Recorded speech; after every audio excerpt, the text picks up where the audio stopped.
Supreme court ने लोकसभा चुनाव के तहत दूसरे चरण की वोटिंग के बीच शुक्रवार यानी कि 26 अप्रैल को एक अहम फैसला सुनाया। कोर्ट ने वीवीपैट वेरिफिकेशन की मांग को लेकर सभी याचिकाओं को खारिज कर दिया है। बैलेट पेपर की मांग को लेकर दर्ज याचिका भी खारिज कर दी गई है।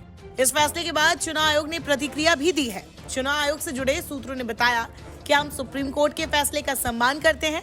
चुनाव कराना एक लंबी प्रक्रिया है और हम इसे पूरी गंभीरता और ईमानदारी से करते हैं।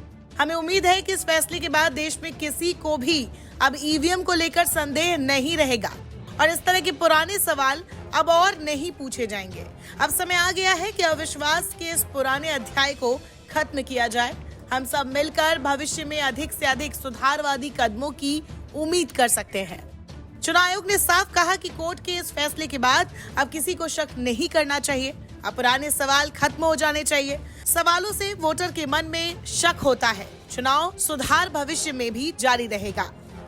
बता दें, सुप्रीम कोर्ट ने अहम फैसले में साफ कर दिया है कि मतदान ईवीएम मशीन से ही होगा। ईवीएम वीवीपैट का 100% मिलान नहीं किया जाएगा। 45 दिनों तक वीवीपैट की पर्ची सुरक्षित रहेगी। ये पर्चियां उम्मीदवारों के हस्ताक्षर के साथ सुरक्षित रहेगी। कोर्ट का निर्देश है कि चुनाव के बाद सिंबल लोडिंग यूनिटों को भी सील कर सुरक्षित किया जाए। ये भी निर्देश दिया गया है कि उम्मीदवारों के पास नतीजों की घोषणा के बाद टेक्निकल टीम द्वारा ईवीएम के माइक्रो कंट्रोलर प्रोग्राम की जांच कराने का विकल्प होगा, जिसे चुनाव घोषणा के 7 दिनों के भीतर किया जा सकेगा। ये फैसला सुनाते हुए जस्टिस खन्ना ने कहा कि वीवीपैट वेरिफिकेशन का खर्चा उम्मीदवारों को खुद ही उठाना पड़ेगा। अगर किसी स्थिति में ईवीएम में छेड़छाड़ की गई या ईवीएम को किसी तरह का नुकसान पहुंचा तो उसका हर्जाना भी भरना पड़ेगा। वहीं इस दौरान जस्टिस दीपांकर दत्ता ने कहा कि किसी सिस्टम पर आंख मूंद कर अविश्वास करने से संदेह ही पैदा होता है। लोकतंत्र का मतलब ही विश्वास और सौहार्द बनाए रखना है। बता दें कि मार्च 2023 में एसोसिएशन फॉर डेमोक्रेटिक रिफॉर्म्स यानी कि एडीआर ने 100% ईवीएम वोटों और वीवीपैट की पर्चियों का मिलान करने की मांग को लेकर याचिका दायर की थी। इसी पर सुप्रीम कोर्ट के जस्टिस संजीव खन्ना और जस्टिस दीपांकर दत्ता की बेंच ने फैसला दिया है।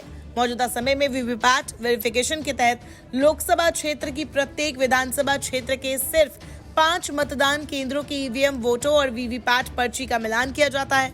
इस महीने की शुरुआत में सुप्रीम कोर्ट ने चुनाव में सिर्फ 5 रैंडमली रूप से चयनित ईवीएम को सत्यापित करने के बजाय सभी ईवीएम वोट और वीवीपैट पर्चियों की गिनती की मांग करने वाली याचिका पर ईसीआई को नोटिस भी जारी किया था। नमस्कार, मैं हूं मानक गुप्ता। अगर आपको हमारा ये वीडियो पसंद आया हो तो इसे लाइक और शेयर जरूर करें और हाँ, हमें सब्सक्राइब और फॉलो करना ना भूलें ताकि आप देश और दुनिया की कोई खबर मिस ना करें। तो जुड़े रहिए हमारे साथ और देखते रहिए न्यूज़ 24।